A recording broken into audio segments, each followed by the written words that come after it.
It is not just about Notre Dame right now. There is a lot to talk about concerning Florida State football and what's going on campus in Tallahassee as the Noles get ready for the season here in 2021. And a lot of rumors and a lot of talk concerning scrimmage and who's present and who's absent. And we're going to lock in for the next hour. So leave those comments and questions here on Florida State Seminoles Live with Jason Parker, NBC6, Logan Robinson, Nole Game Day. Go over to Nole Game Day as soon as you're done here. Check out what they've got there. Boys, how we doing tonight? Doing good. Logan, just a quick out of curiosity here, as part of our plug of things that you've never sent Mark or I in the 120 episodes we've done of the show. Is that I ever complained about that myself? It's a new, it's a little prototype. We're testing things, but we got this. We got another black shirt, but just prototype. But I did say, I was telling you in the production meeting that the good thing about this is that all this is going to be compiled into care packages for you guys. So you're going to get everything all at once. So then you're just not getting one. You're going to open it and you could do a whole like unboxing video if you wanted to. If it's a Nike shirt, I'm more of a large in the Nike dry fit. Nike? Nike XL. But I'm going to need the hat. We're going to need everything. Will you take Gildan like cotton 100%? I will say though, these are light. I like light shirts, and these are good with the sun. This will be good for tailgating in here in a few weeks. So. Perfect. For when you drink your, Capri Sun big pouches before the That's right. Correct? Exactly. Because you got so much fun. Let's all, for our viewers, let's give Logan a quick happy birthday shout out. Yesterday was his birthday. Happy birthday. Thank you.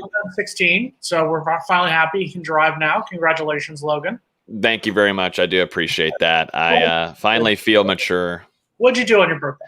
I practically just went to lunch with my dad, which I'm fine with. We had literally my favorite kind of meal, I think, is wings. Had some wings and beer, and just got to hang out with him, and I love doing that. And then had lunch with him, and then that night or last night I had dinner. My mom made some dinner for us and just got to hang out and drink some more beer. And then that's practically all I needed, but we'll be doing some more stuff this weekend, maybe a little beach trip, and I'll have another dinner with my family on next week. So it just doesn't end though, Jason. This is it just keeps going and going. Sunday, cause I had work today. I couldn't get too crazy last night.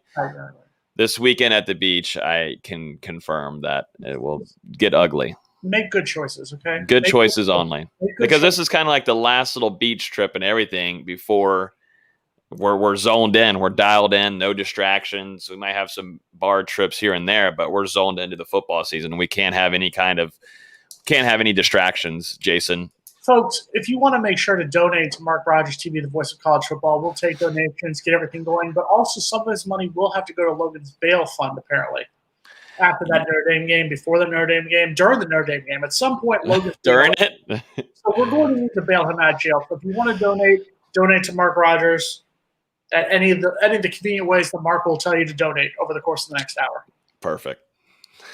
I'm always late in knowing what the recent news is. So I had no idea, Logan, that it was your birthday until Jason just said something like 5 minutes ago. So happy birthday. I'm sorry I missed it. Belated birthday. Check out his social media. It was all over the place. It is perfectly fine. I'm more of the relaxed kind, and like I said, I don't like doing any crazy big things, and I just like a nice relaxed couple of days, and that's all I want. So no worries, Mark. All right, Logan, you're on the clock here. Everybody wants to know about the guy who most people suspected was going to be and projected starting quarterback, who's not been able to show up for practice, and a lot of speculation concerning his health. Mackenzie Milton. Yeah, this one's a very tricky one. We had a bat cave last night where I go in and we'll go over kind of the spiel of the practices or a scrimmage. And this one you got to be careful of because, if you're saying that someone's there, not saying that they're there, then instantly Florida State Twitter is going to go crazy, which it did last night. I kind of forgot how crazy Florida State fans are and how enthused they are towards the team, along with FSU Twitter and everything. So that created just a big time conversation starter, and then it built up with rumors that were just completely false, and that's just how it goes. But I just started doing some connecting the dots through the last couple of practices and the last week overall, and, talked with some sources and got confirmation on a few things. And there's something that, we don't want to share. We're not credentialed media, so we could do this and, say a few things and here and there, but we rather kind of let it play itself out, because it's not just it's not our spot to do this. Definitely for a college student to just go out there and say what's going on, because we feel confident in what we're hearing, but that's something that the Florida State and what they want to do and what Mike Norvell and the staff want to do and to make public. And and who knows, it doesn't, Logan, text it to me. I'm credentialed, and I'll break yeah. And so that's just how it goes. And Florida State has allowed a lot of media access in there, and they want to keep that going. And so they're gonna have to have they make agreements with the media members going in there. And so we kind of want to act on that same regard, and we do that. But it's just if people kind of do their own, like I said, put those dots together there, they can kind of get a feeling for what maybe is going on. And there is definitely a quarterback battle going on. It's been 1-2 with Jordan Travis and Mackenzie Milton. And I think we keep on hearing good things about Jordan Travis, and the last couple of days he's practiced fine. I know there was some worry, he sat out of practice. That's what, whenever Mike Norvell allowed Mackenzie Milton to do that, I believe in Jacksonville, that started a kind of conversation starter, but I didn't look too much into it until, getting back to Tallahassee, and this kind of started to become a trend. And that's where I started diving in and trying to figure out what's going on. And, but both quarterbacks, I mean, this isn't anything on Milton nor Jordan Travis. I believe both of these quarterbacks will be playing this season. There's no kind of being carted off a field. There's nothing of that nature. It's just something that's going on internally that Florida State is working on. And that's just not, Mike Norvell, and he doesn't have to, the staff doesn't have to even say anything. They're preparing for Notre Dame, and, they have, two quarterbacks back there that are very talented and have had a great camp so far competing with one another. And has made this team better overall, I think. So I think this is going to continue to develop, and there's been limited updates on Mackenzie Milton, whereas you see Jordan Travis, there's highlights of him throwing the football. But you look back, and Mackenzie Milton did participate in that spring scrimmage. That's what the source told me. We had notes on that, and both played well. They played, what Mike Norvell said, 85% of that scrimmage. And it seems like something after that is affecting that quarterback room. And, it's going to be something that we're going to continue to cover for the next couple of weeks. And FSU Twitter, we all know they're going to jump to conclusions right away. I've seen so many crazy things that have nothing to do what we were talking about last night in our Bat Cave and Discord. What is the craziest thing you heard? Rumor. I just saw it 10 minutes ago that Jordan Travis has given Mackenzie Milton his knee. That just happened in a surgery just a few days ago. Yeah. So that's the kind of FSU Twitter I like. That's what I like to see. That's glad to see FSU Twitter is back on its normal level. It is, and this is FSU. This is just regular things. There's something you've covered it, Jason and Mark. You've been doing this for so long too with different teams, but this is what happens in every preseason camp, like a fall preseason camp like that. There's one storyline that the media maybe can't really talk about, or something's developing, or it's just something for a few days and then it's back to normal, and that just starts a crazy stir in the fan base, and that's just how it goes. And of course it's going to be about a quarterback situation for Florida State, and that's going to cause people to freak out. But I think right now, Florida State fans can feel, if I've got word from sources on what's going on. From my point of view, I think things are going to be, everybody can feel calm. And I think Florida State has a game plan moving forward and what they want to do. So, we've talked about this previously, and when Milton transferred in, you were yes, Pat Nugent is being fired. Move on. You might want to start looking for a new coach now. Not according to my prediction. Keep going. Talk is wrong. MarkRogersTV, the voice of college football, is wrong. Yes, I threw in the corporate sponsorship there. We got it going. Sponsored by Popeyes. My question to you, Logan, is this. You were very high on Mackenzie Milton when he came in. Mark was very complimentary of Mackenzie Milton when he came to the program about the move. as the year has gone on, you seem to have gone more on the Jordan Travis route. You've been very vocal on record saying you think Jordan Travis should be the starting quarterback against Notre Dame. What advantage do you think it is right now? Do you think that it's the advantage of he was a part of this offensive system last year, whereas Mackenzie Milton, it's been well documented, has not thrown a football in a game since November of 2018? Or do you legitimately think, and I'm asking more for your opinion on this one, or do you legitimately think that Mackenzie Milton is not game ready yet at this point? What do you think it is right now? To start off with, Jason, I think number one, like you said, knowing that offense already and going into second year for Jordan Travis helps a ton. It's put him in a lead. Starting off immediately whenever we were at those spring scrimmages, he was by far the best quarterback on the field and played very well. But then everybody was kind of like, what in the world? We were hearing things about these scrimmages and Jordan Travis lined it up, which Jordan Travis still looked fine in that spring scrimmage. It's just because Mackenzie Milton made some plays down the field and looked nice. The thing, that's kind of the positives about Jordan Travis right now is that he's developing and getting better as an improving passer. That's one thing that, we can go to listen to Mike Norvell and also Dillingham talk about him, about how much he's improving with reads, feeling more comfortable in that pocket. And then he also has the advantage, which I think Mike Norvell really likes, and he got to see how it was used last year because it was just kind of a test and trial thing with Jordan Travis, seeing how that can help move the chains down the field, because that's the number one goal, move that chain down the field. Whereas right now, and it maybe just because Florida State's defensive line is wreaking havoc, but they're able to kind of contain Mackenzie Milton more, and he's kind of more halted and doesn't give you that many kind of special abilities to get out of the pocket more as and faster, or maybe get down the field a little bit.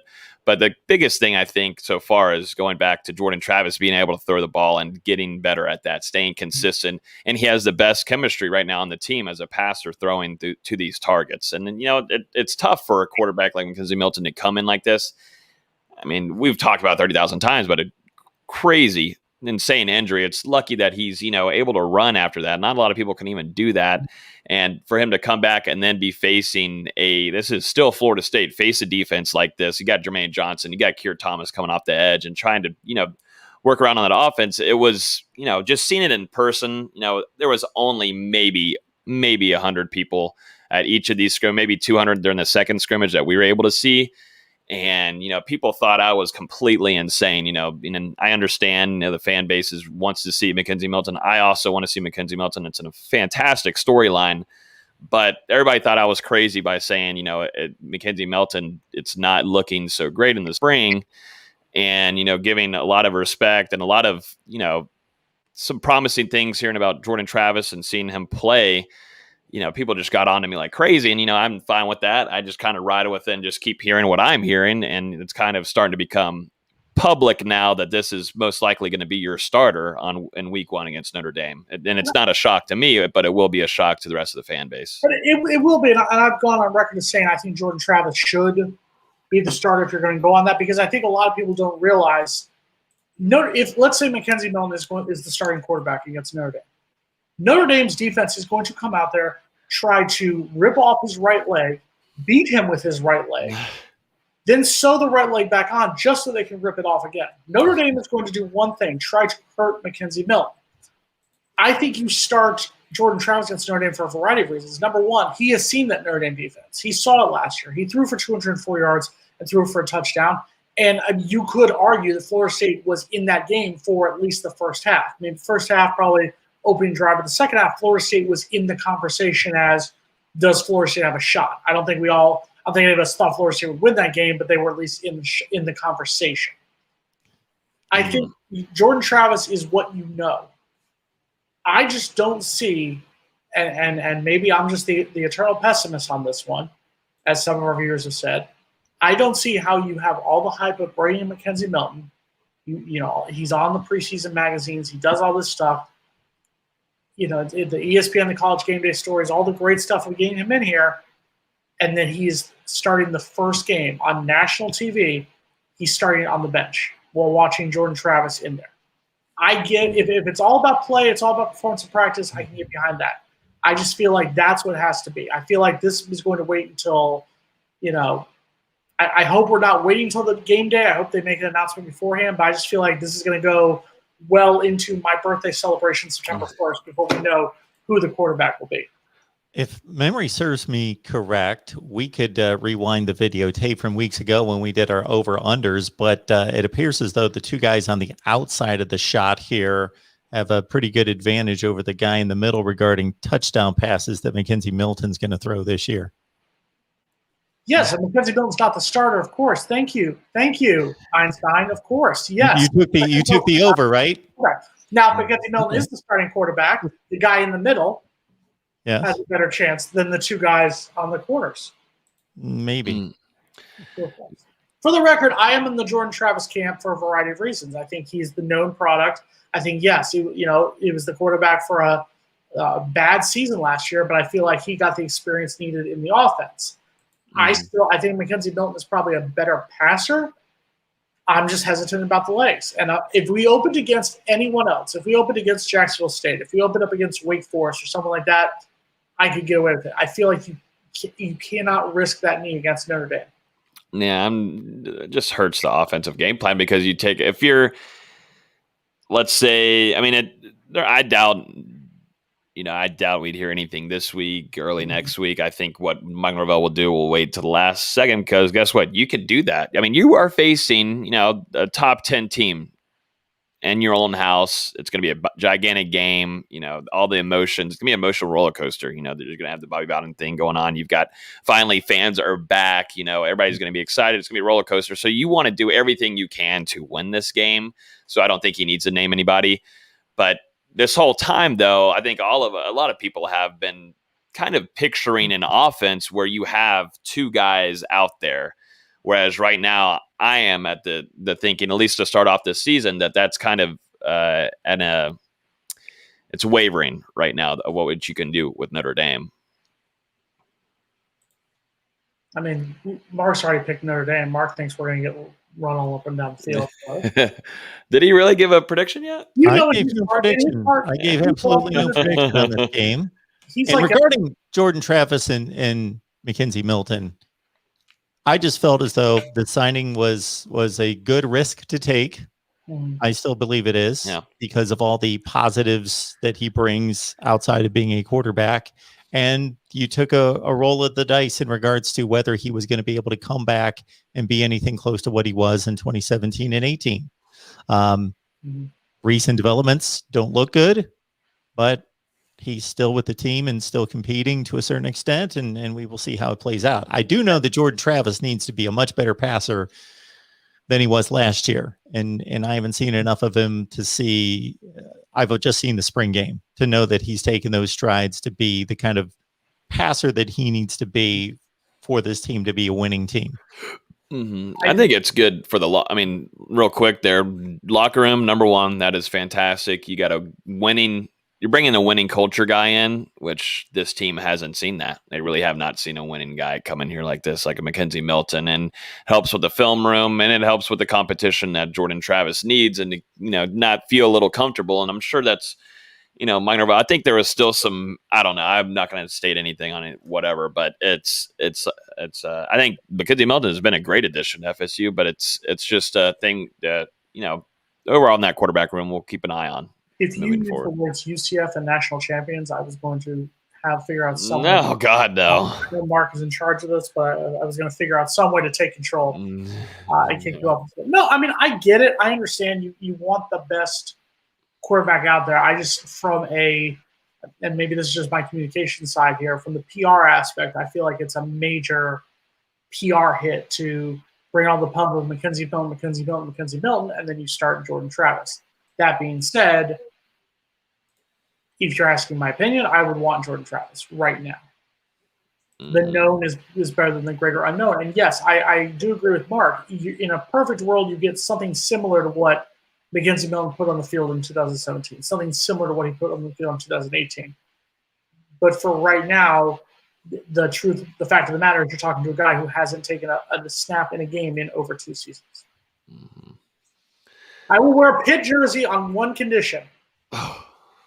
First of all, Steelers won. First of all, you beat us one time. Let's calm down. All right, you kicked our butt one time. I was there last year. No, I think he's citing the all-time series. We'll have to look. We're talking about right now. The last game before that was 2013. We schooled them in Pittsburgh. Jameis Winston. Look it up. It was on ESPN. You were probably working that night, Mark. I remember that one. It was a beautiful night. If you get us a Dan Marino old school number 13 pick, maybe I'll walk that. And never a Steelers jersey. Never. Dear God.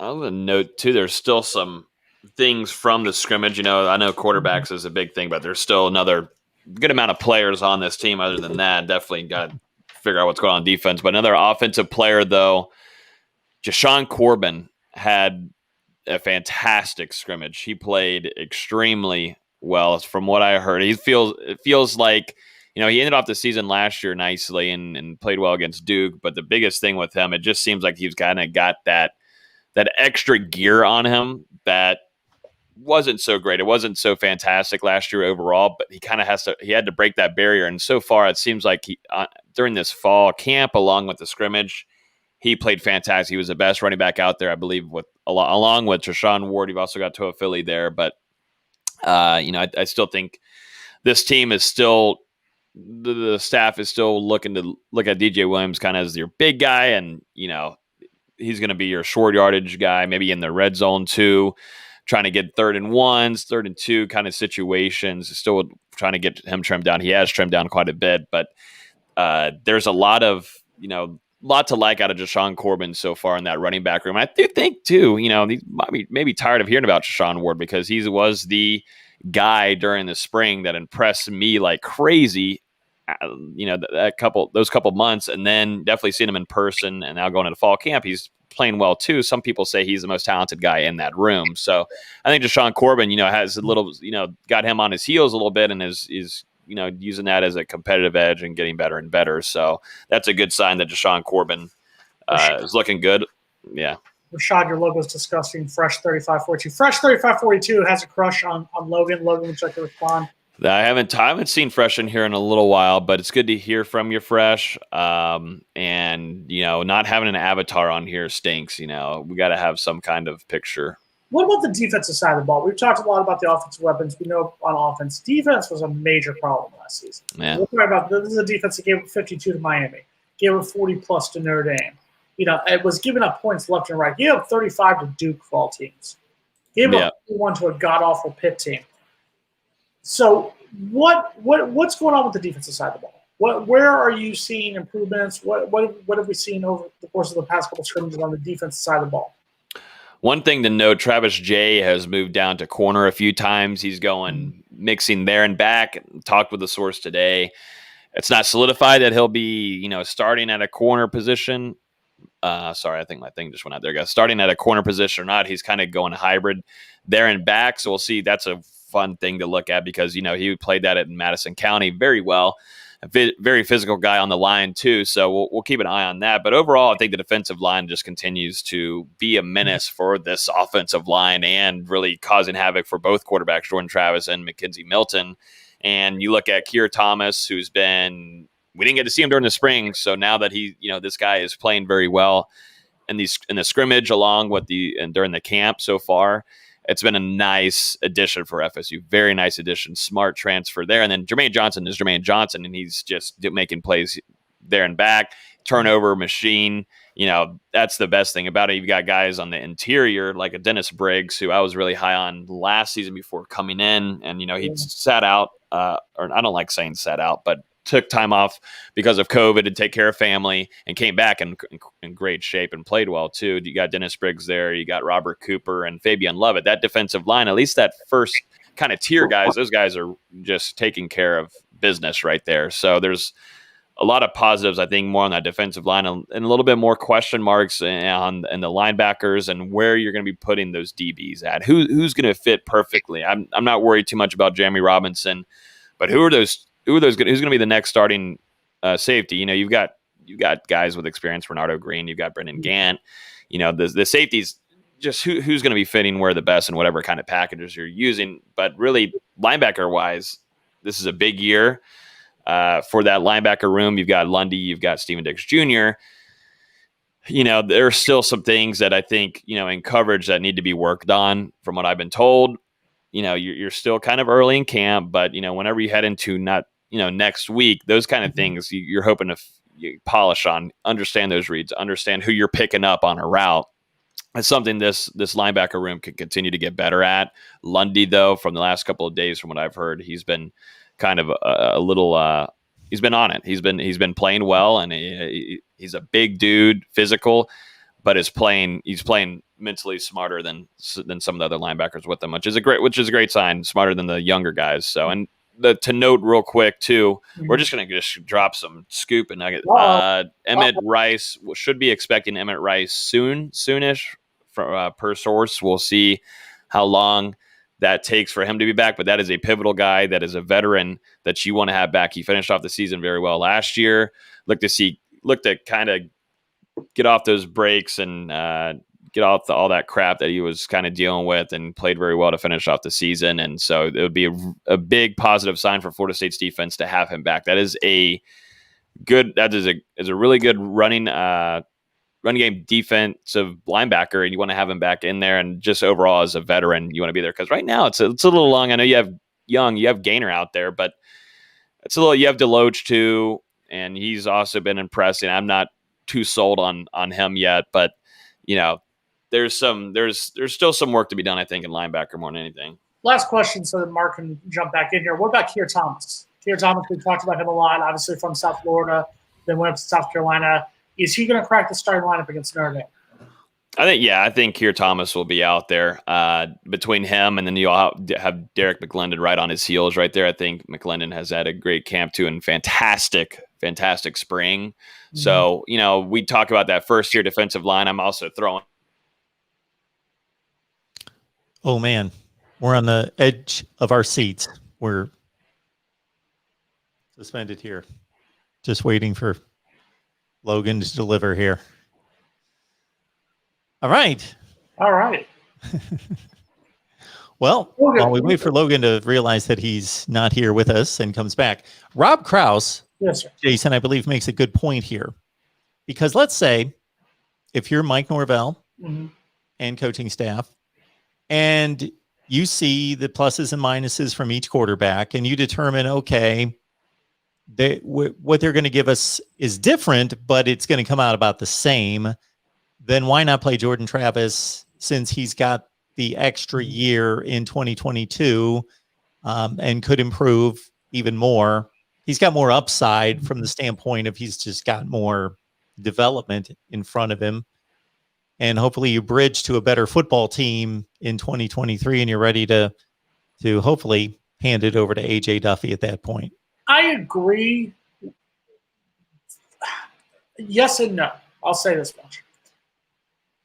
I think the issue with Jordan Travis is he started a season last year where we've talked about the 2020 season was a season of insanity. It wasn't a real football season. It wasn't a full 12-game season. You didn't play the scheduled games. You didn't play the teams you were supposed to play, when you were supposed to play them, where you were supposed to play them. It was just a weird season. I worry about Jordan Travis's health if he has to play the full season against the Notre Dames, against the Clemsons, against Miami, against North Carolina, against Florida. You look at teams like NC State. We've talked about how tough of a schedule this is going to be. So that's my one concern, is his health at that point. My other concern is turning it over to AJ Duffy so quickly. I'm a little bit hesitant to turn it over to a young quarterback so quickly. I'm one of those guys I'm the old school guy. Charlie Ward waited until his junior year. Danny Cannell waited until his junior year. Thad Busby waited until his junior year. The list goes on and on in Florida State history. I feel like you've got to give them a little bit of experience. So like you said, I would almost let Jordan play this year, play next year, and then maybe Duffy by that point would be a redshirt freshman. He's had a year in the system. I'm still even a little bit hesitant at that point, but almost at that point you would have nothing left. Milton is not better than Travis. I don't think that Milton is that much better than Travis. And for the record, I'm not on the Mackenzie Milton bandwagon. I'm on the bandwagon of, you make a big deal about getting this move in here. You make a big deal about getting this player in, and then this player isn't in the starting lineup. That's my concern. I'm looking at it from the PR aspect of it. Yeah, and that does have to be taken into consideration, and it just involves putting so much hype and support and all the things that we're kind of the PR side of the Mackenzie Milton acquisition and trying to energize this fan base after 3 really disappointing campaigns. And I understand that has to be taken into consideration. But for me, you only go that route if it's extremely close. Yeah. And I mean, you're looking at Jordan Travis's numbers, just looking at them real quick. You know, the most yards he threw last season was against Notre Dame. I'm just going to pull them up real quick here because I believe. A second. My Wi-Fi is acting. So if you look at here, okay, so the most yards he threw were 210 yards against Jacksonville State. The most yards he threw against an FBS team was that game against Notre Dame when he threw for 204. He threw for 2 touchdowns against Duke in his final game. You know, you had the game like against Pitt. A Pitt of all teams, the horrible Pitt team, held him to 106 yards passing and sacked him 5 times. You know, that's the thing. He was sacked 12 times over the course of the season. He threw for 1,056 yards, 6 touchdowns, 6 INTs. No, his numbers weren't great, but that was also a season of, you know, like you said, hell on earth. Talk his bit. Obviously, Jason is throwing in the horribles just to make a point there. I was there. I was in the stadium when you kicked our butts. I was there. I watched it. Pitt was a decent team. Pitt is a horrible team. Yes, Pitt is a decent team. Now I'm just messing with this guy, and I hope he realizes I'm messing with the whole time. And somebody got his Wi-Fi.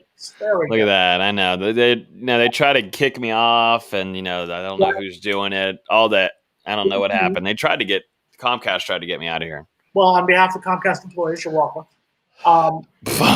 But since you can't get a Wi-Fi that works, you now owe us those famous words that they all come to know and love.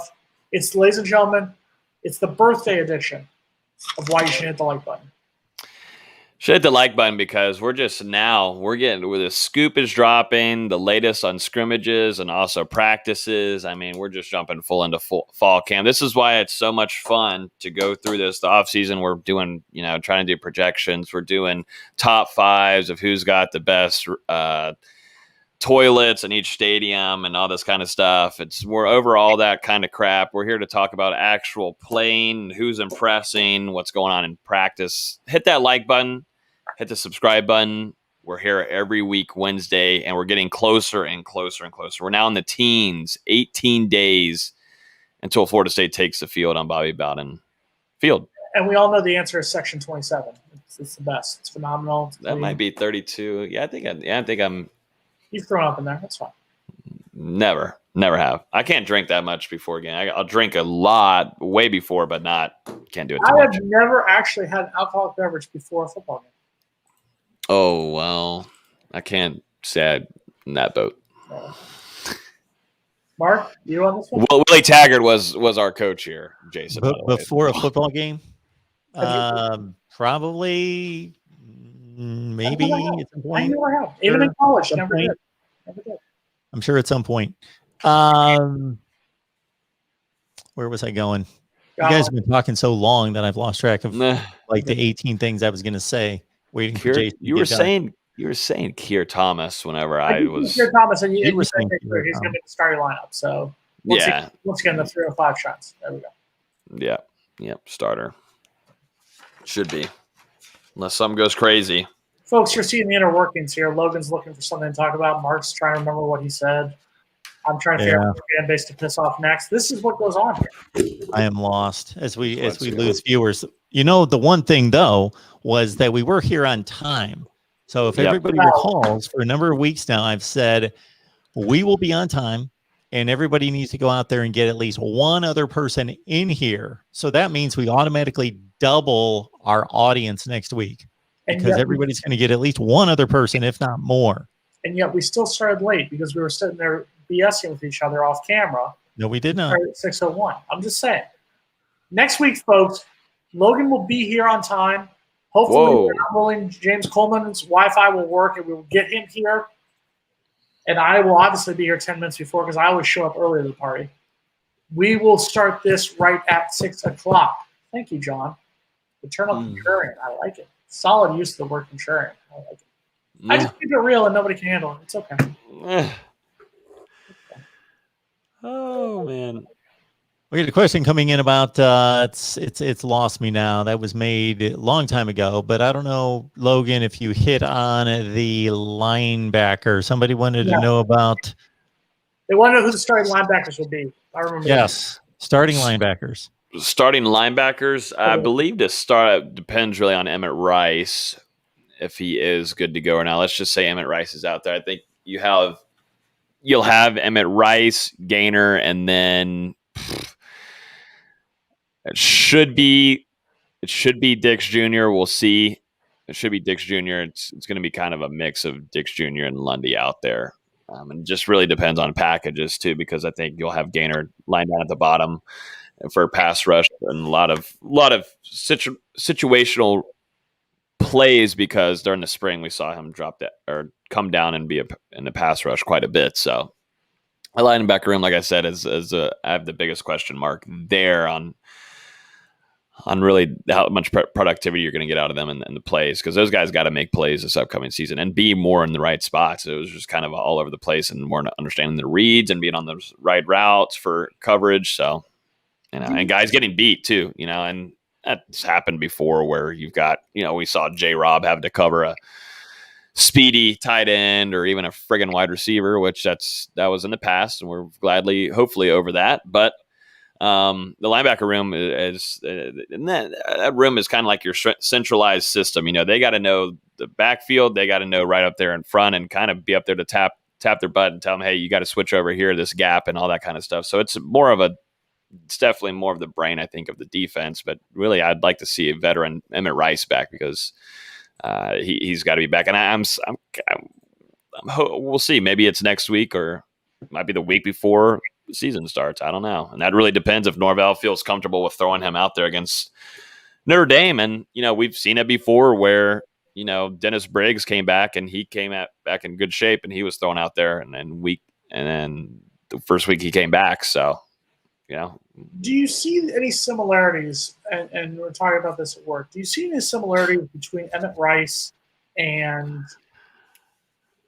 Matthew Thomas? Matthew Thomas is a guy who came in highly recruited from Miami, didn't really achieve anything until his senior year, and then did well enough in his senior year to end up signing with your Steelers in the NFL. Do you see Emmett Rice is kind of being along that way? So Emmett Rice has kind of flown under the radar, had a few good moments, but kind of flown under the radar, and then he's ready to just excel in the senior season? You got to hope so, because feels like he's been here for so dang long and he's put on great size, and he finished out the season nicely. Last year was a little up and down to start off the season, but he's a guy that you got to see some big time production from, definitely in the run game defense. That's one of the things that he excels at the best, and you got to make sure that he's out there. I mean, early part of that season, you would love to have him out there for Notre Dame, but the key thing for him is that he knows what's going on. He's just been there for so long, and even though it's a new defense under Adam Fuller, I still want a more experienced guy out there, kind of running things. And if it's just not in the works or he's not fully healthy, you've got some guys behind him that have been doing good in camp, but you gotta hope that number one out there is ready to rock against Notre Dame, because they're gonna want to stop that run. They're gonna want to load it up. So load up that box. I'm not here for FSU slander, but the Rod Favre, you are 100% correct. Sorry guys. I love the band to death. Interviewed him multiple times. It's god awful. Sorry. Yeah, I can name several that are worse.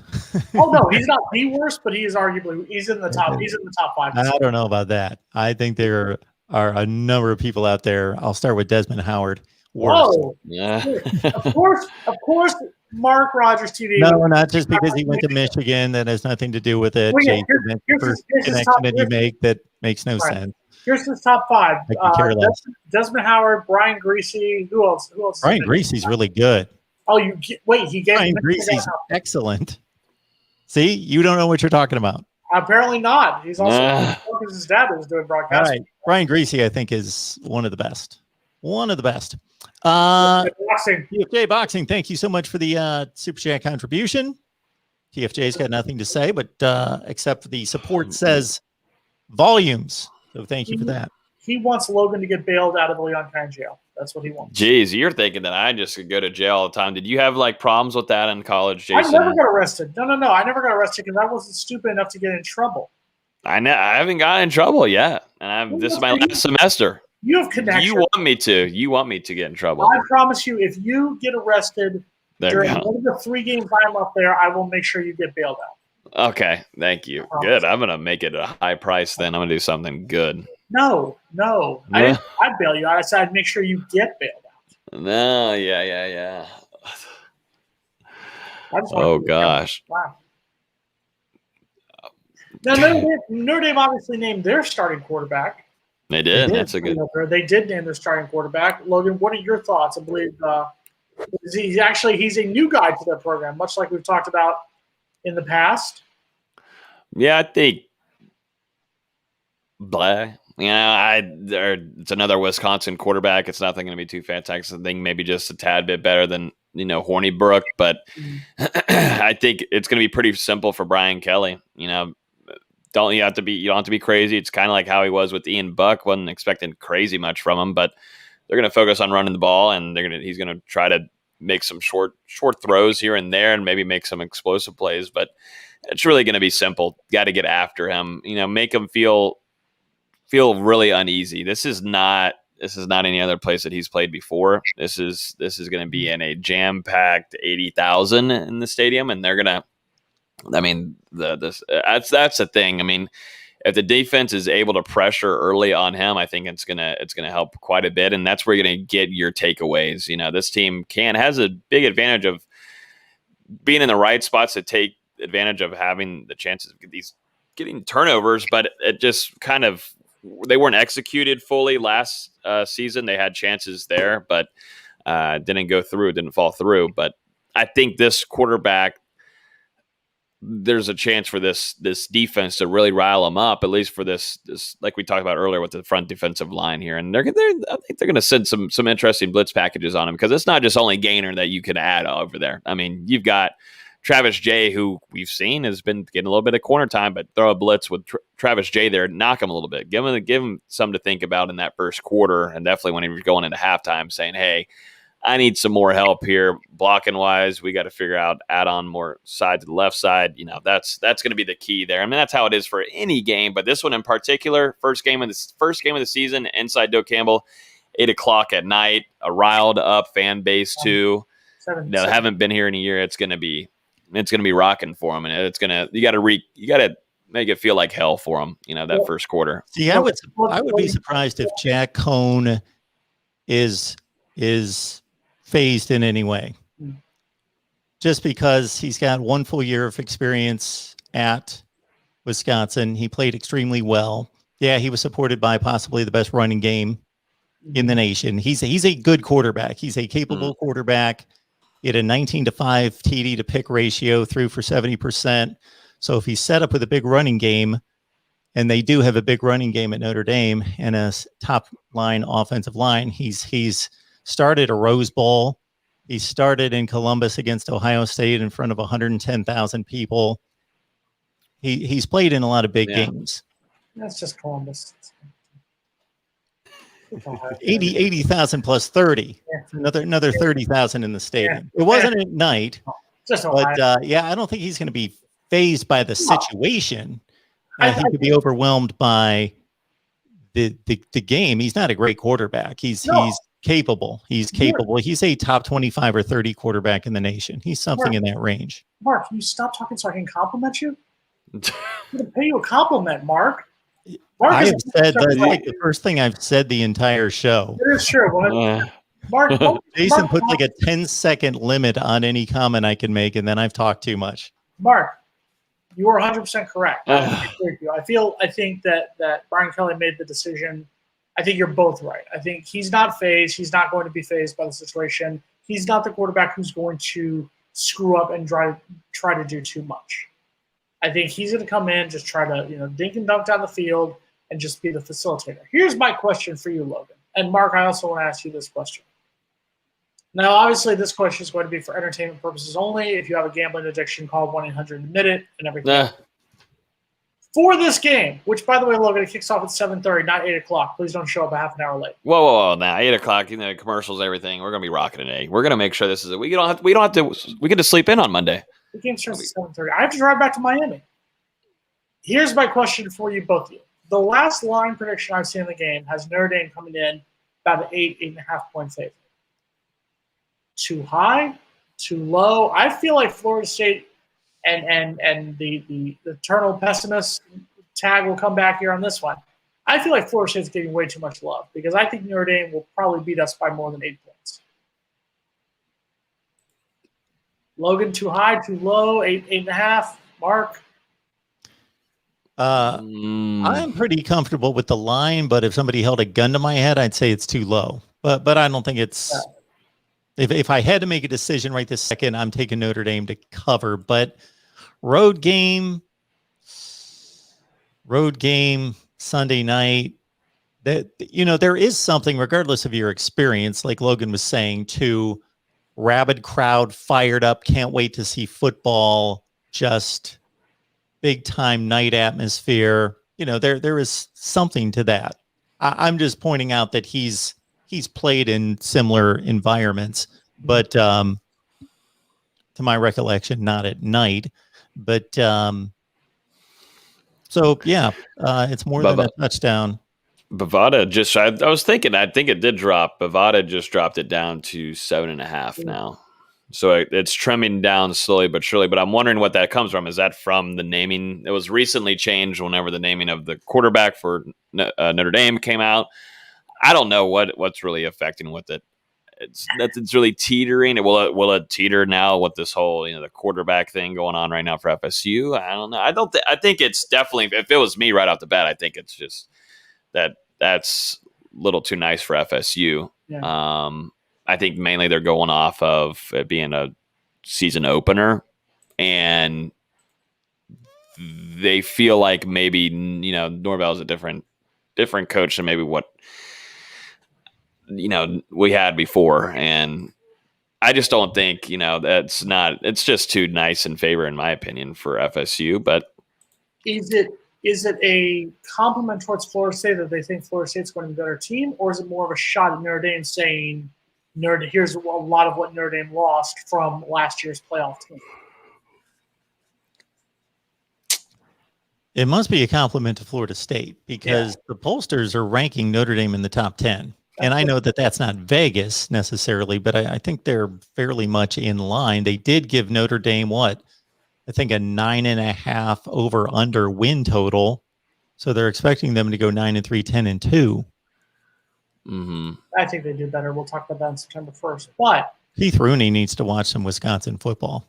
He's listened to the stereotype too much. Watch some games there, Keith Rooney. Watch some Wisconsin football. They'll throw the ball downfield.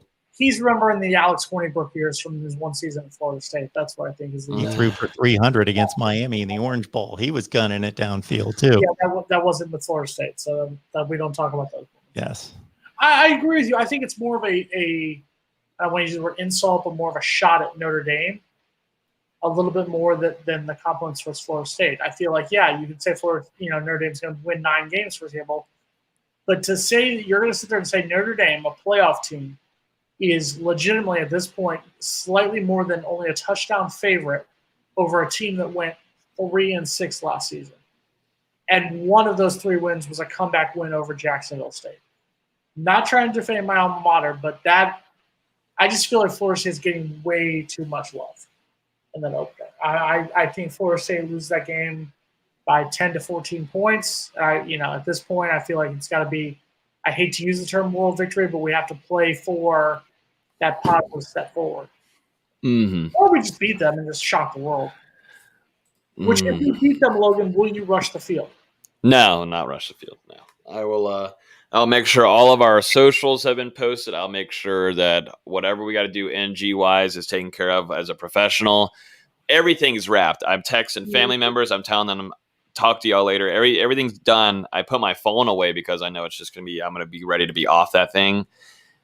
And guess what? We are going to have a good time in Tallahassee if that ends up happening. It is going to be. Are you going to come if Florida State does? Let's say Florida State makes the upset. Are you going to come into College Town and take a shot? I don't Put me while I'm drink. there. I don't drink, but I will buy you a shot. I promise. Oh, dang! I'll take that. I'll take it. That's if we are able to even get in by the time that the game is over. Because if that happens, that place will be. I think everybody will be flocking to College Town and to enjoy a good night. They have alcohol in your Champions Club where you bougie people watch. I won't be. I won't be there. I won't be there.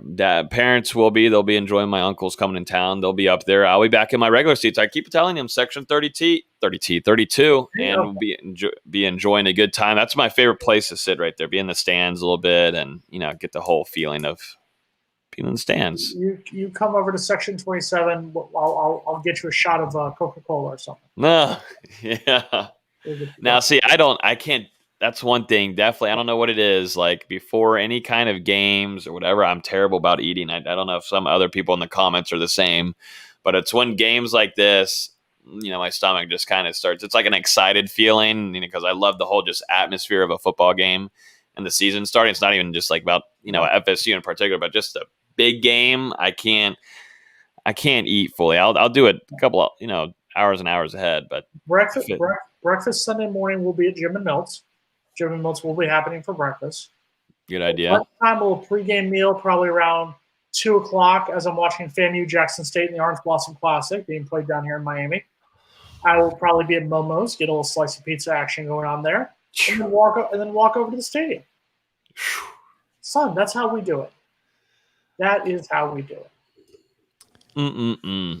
About time to bring some class to this event here tonight. I completely forgot Nate, that Nate what's was going hopping on on here. Hold on. Before we get to Nate, no, actually, you know what, Nate Greer, thank you for joining us. We appreciate it. No, thanks, man. Nate, tell us how bad Pitt is going to be this season. Please, our viewers want to know how bad are the Pitt Panthers going to be this season. I'll be honest, I haven't done too much research on them yet, but I think they'll be a 4-win team tops. Thank you. 4 wins top. 4 wins top. I got some money to sling around here between the two of you. Pat Narduzzi gets fired. Tops. So here, before we get to Nate, we'll go. Nate, No, I'm going to nail down these bets right now. Do I get 4.5? I'll take give you 4.5. I'll take the over. Okay. I got one from Jason and one from Nate, right? What do you want to put? $20 down? Sure. I'll put 20 with you. Got it. I got 5 and over with Pitt. For entertainment purposes only, folks. Of course. If you have a gambling Money. It's Monopoly money. So before we get to on this, record, I got Pitt 5 and 7 and up. Speaking of hot takes, here's our hot take. Here's my hot take for the week. And I want to get Logan, I want to get Nate, and I want to get Mark. Now, obviously, we've talked about coaches who are going to get fired in the ACC next season, after this coming season. I said David Cutcliffe gets fired. I said Pat Narduzzi gets fired. One coach who will not get fired because he's going to be the ACC's Coach of the Year, my hot take for this week. Everyone's favorite coach, Jeff Collins from Georgia Tech. I think Jeff Collins gets named ACC Coach of the Year. I think Georgia Tech goes 6-6 this season. I think they are going to actually start off 6-2 before losing their last 4 games of the season. But I think his turnaround is going to do just enough with a god-awful Georgia Tech program to be named ACC Coach of the Year. Anyone else? It's reasonable. It's higher than what I've got them, but it's plausible. I mean, the options really aren't I have there. to look at the schedule here. I mean, I gotta see their schedule. They start off with Northern Illinois, then they play Kennesaw State, then they go to Clemson. I think they beat North Carolina. I'm calling them pull off the upset on North Carolina. Then they play Pitt. Then they play Duke. That's before their bye week. Then after the bye week is at Virginia, Virginia Tech at home, at Miami, Boston College at home, at Notre Dame, Georgia at home. They beat Northern Illinois, Kennesaw State, Duke on the road, then either Virginia or Virginia Tech. Or both. And I think they're a 4-8 football team. I haven't released that prediction video. I just killed my views, but I think they're looking at 4-8. They are 6-6, and that's including them losing to Pitt. I think that was one of Pitt's few wins this coming season. In Pat Narduzzi's final season as the coach of the Pitt Panthers. I'll take that one too, Jason. No. You go 6 and over, I go 5 and below. All right, $20. Georgia Tech. We'll wash out on each other. Okay. Nate, what are your thoughts on the quarterback situation? Jordan, McKenzie, Tate, Chuba, who is starting against Notre Dame? If you are a betting man. Are we allowed to talk about it, or? Nah. Well, I went through it earlier, and it really depends on what you. I mean, I went over I didn't even say anything. I already did the whole disclaimer about the Milton thing, and that's a developing thing, and that's something that correct. it will Yeah. make its own. That will make its own. That will make its own. Don't be scared like break. him. Don't be scared like him. Nah, Let it out. No, I've long said that I expected Milton to be the quarterback, and that was all contingent on health and availability and all that kind of stuff. So, as long as he's healthy and he's available, I think he's the quarterback. In terms of who do I think starts in 2 weeks, I'm leaning towards the other route, which is lean towards Travis. And then that's not getting in too much to it, with what is already out there and already people kind of hinting at and people talking about right now. So, Logan, is that good for you? No, don't worry. I'm saving a lot of this for the podcast. Don't worry. Yeah. Tomorrow night Wow. we'll take care of everything tomorrow Wow. night. And I'm taking it. I'm being nice and I'm being a gentleman about it. I'm not Yeah. getting on to anybody. I didn't get on to Jace or anything. He just The podcast is more important than you, Mark. That's what he just said to you. So you know. I don't want to go into a whole thing because in the podcast they know about what me and Nate go at each other about, and that's the quarterback situation. And I'm reasonable about I know exactly what Nate's talking about health wise. I agreed. Agreed that he is the better quarterback. If Mackenzie Milton is fully healthy, that is a guy that is the the best quarterback on the team. But there's just things that go through a fall camp, and it's just is what it is. Football. That's why it makes it interesting. If everything just was worked out perfectly, it'd be so boring. Well, unfortunately, this team needs that position to work out perfectly. I think there's a drop off between 1 and 2, and I think it's a drop off of 1 to 2 wins. I don't know if depends. Drop off with Milton if he was fully healthy.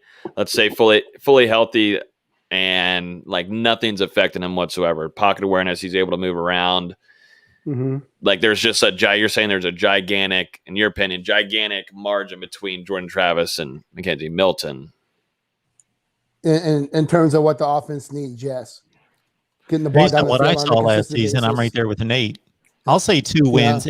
If Milton's 2017, 2018 Mackenzie Milton, I'll go with Nate on a 2-win difference between those two players. If he is. Yeah. Mm-hmm. And then see that's not, I can say I don't think it's the case. We can be optimistic. I think a lot of the media is being that way because it helps a lot with, all that kind of stuff. That's a whole different conversation, but it's just being able to see it in person. That's why I just was instantly in the things that I hear. It's just not going to happen. It will be Jordan Travis out there. But the thing that really hurts if it is, you're not able to have Milton out there too. I think that hurts a lot of the game plan that you have for Notre Dame and moving forward throughout the season, because we were thinking, we're going to see Jordan Travis out there in a package where you got Mackenzie Milton taking a snap and you can do all different kinds of things in the red zone and really diversify how you're running that offense and trick the defense into different things and certain packages, make them look vulnerable. And so that's what the big hit here is. If not both guys, this is still, nothing is broken or anything, but, both quarterbacks being fully healthy. Yeah, some people think I have an issue with Travis. I don't. My issue is that I have felt last year, and I still feel this way, that he's a little bit one-dimensional, is a one-trick pony, and he's still in practices showing an ability to really stay in the pocket and deliver a ball down the field. He's trusting his feet still too much, and I think that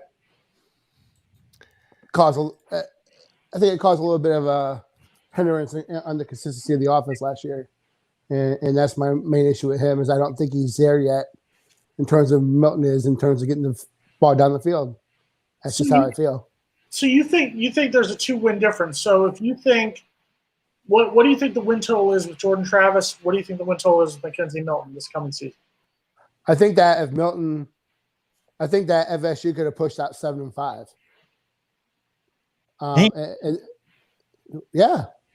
Nate, he's thinking exactly what I'm thinking. I was going to say 7-5, 5-7, right there with you, Nate. Keep going. I think that could, that would have been a W against a Boston College, a Miami, one of those teams that, Florida State maybe 50% win share coming into that game. With Travis, I think it knocks it down to you really got to upset someone, two people to get to 6-6. But then again, he saved a lot of games last year. They would have won 1 or 2 games last year. 1 game maybe. Okay, so and still beat, those crazy years still beat. That they won 3 last year, and let's not have a revisionist history of how awful the offense was in the second half against North Carolina. They almost lost the game because these defensive coaches can figure out quickly how to stop Jordan Travis. And you take his feet away. You make him a passer. And Florida State doesn't have the capability outside yet to have a consistent guy who's going to help Travis be a creator there. I think the biggest thing, though, that we've heard from this camp, though, that he's developing and improving. I mean, yes, if you look about it, the interception ratio, let's be honest, we haven't really heard much, at least for both, Mackenzie Milton and Jordan Travis. That's the best thing about this. Both quarterbacks have been playing very smart, hitting their reads. We don't hear everything that's going on in these practices, but the positives things we do get is that, these guys are taking care of not throwing turnovers and being smart with the ball. And the biggest thing, Dillingham's talked about with Jordan Travis feeling a little bit more comfortable in that pocket and staying there to throw down the field. And we've seen there's been numerous highlights this spring or this fall camp with him throwing the ball down the field. I think there's improvement there with J-Trav more than maybe we may be thinking, but the biggest thing that I think that hinders Jordan Travis is how healthy can he stay throughout the whole season, because last year it was up and down, and we got to see how much that affected him. There was some times where he couldn't even run around in the pocket.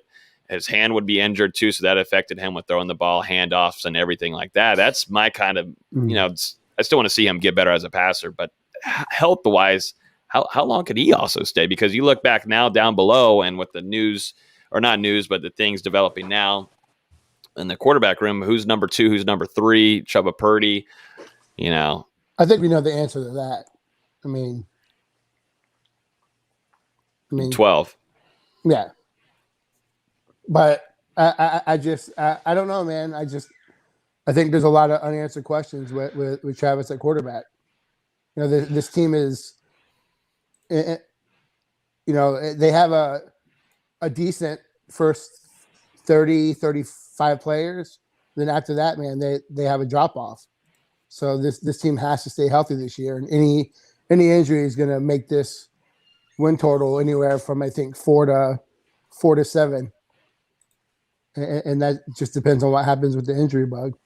And to have it happen at quarterback, which is a position that Florida State was looking to have the best talent they've had since 2014. I think that you come out of camp a little concerned. Yeah, I think I agree with you that the health thing is huge. I mean, talk about there's usually in most position groups right now, I had some, but you have one tier, and then after that, there's some guys that are question marks, and it's one of the youngest teams in the country, so it's tough. Not a lot of experience on the field. You went through a COVID year last year. You finally get a true spring and fall camp. You're going to hope that these guys stay fully healthy, and hopefully that will help too with having Coach Storms and a lot of these guys developing, shedding off weight, putting on weight, but actual muscle, like a guy like Toa Philly, who was dinged up a lot last season. We've talked about him on here, Mark, and on our show is Toa Philly. He's also a guy. Can he stay fully healthy through a season? If he stays fully healthy, then he is going to be a pivotal factor in that offense, because he can make plays and make guys look silly. But can he stay? Can he go down in the red zone, catch a pass, and take a hit, and get up and not feel too dinged up to where he can play the next series? Nate, I'm going to let you take over School and Logan. Make sure to put him in his place. Let him know who runs things. Who runs things? I have to see y'all next week, but we'll be back next week. But you guys continue this. I love this. I love Logan getting school here. This is phenomenal. Thank you. School? There's no school. You wish it was. You wish it was. This is just a regular podcast. Thank you, Mark. See you guys. Appreciate it. See you, Jason. Adios. let me just hit on this real quick. One of the big reasons we've got Jason or Nate here, not Jason, he's gone. The reason we've got Nate here as well is to let everyone know that we've got Florida State post game right here on this channel, right after every FSU game. And let's see, Nate came up with a nice little name here. We got post game chop up. I like that. I like that. I'm excited for this.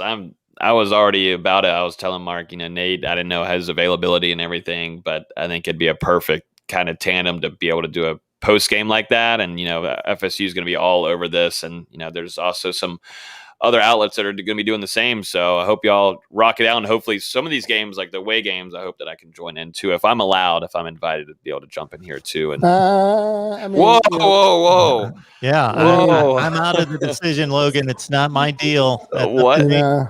Wait, so who's hosting? I'm trying to understand because I know there'll be a lot of games. So you'll be hosting. So you'll be running the back end with this stuff? Yeah, man. I'm out of it. Man. Oh, man. You'll be running the StreamYard back here? Oh, yeah. It's going to be crazy. Absolutely. You're gonna Mark learn. doesn't know what he's done. I'm not going to know till Sunday morning. Yeah, you'll get your views, that's for sure. Just God knows what will be in there. For views. I just don't want the channel shut down after we get all the views. Got to get all the views to keep the channel going. We can do both of those at the same time. Yeah, then we're good to go. I'm sure Logan will be on. You'll be on a few of them. It's just our whole thing is a football approach. With Steve. He's super all about the X's and O's, and we want to be football smart but also understandable. Is that you can lose a lot of people just trying to sound too intelligent about football. Sometimes it's just a conversation, and you just talk about the game itself. So we're gonna really try to bring that into the podcast, but also be open and honest about what you see in that 3-hour time frame. While keeping it responsible and not letting being super pissed off because they have a bad game. So be it. Understanding that this is a young team still, and they're still at the point of gaining buy-in. So understanding that this team is a year or two away, a 2022 class away of really taking that next step. So, our talk is we're going to keep it real. We're not going to, hide any punches, but we're also not going to sit here and degrade players and degrade the coaching staff. We're just going to talk about what was done well, what we could have done differently, and we're going to move on. So, we're excited. It'll be a good time. One more time, folks. It's post-game chop-up with Nate and Steve right here at the Voice of College Football, Florida State channel after every FSU game right here immediately following the game with Nate and Steve.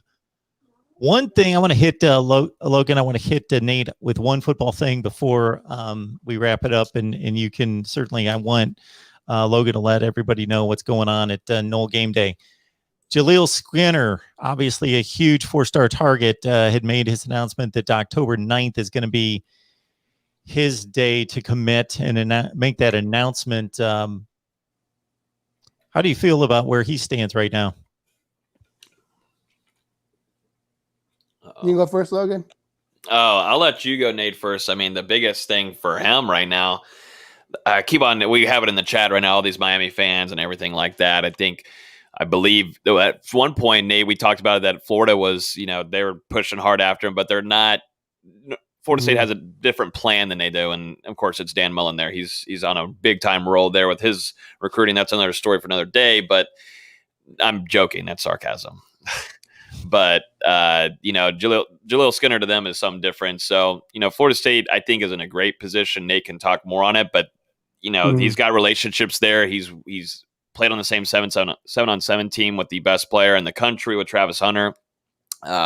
He spent a lot of time at Florida State once we got back to normal with the recruiting visits. I think Florida State's in a great spot, but we'll see. I think a lot with some of these guys, it's going to come to the case where how is it going to look like on the field? How is that offensive production going to go? You know, a tight end / wide receiver, because that's kind of what he's going to be. Is it a hybrid? And, you know, Florida State, I think, believe Nate he's looked at more as a wide receiver. I agree. Nothing has happened since, the string of visits over the offseason that would lead me to think that, Florida State's still not in that lead position for Skinner. I know some people are wrapped up about his Twitter picture being Miami driven.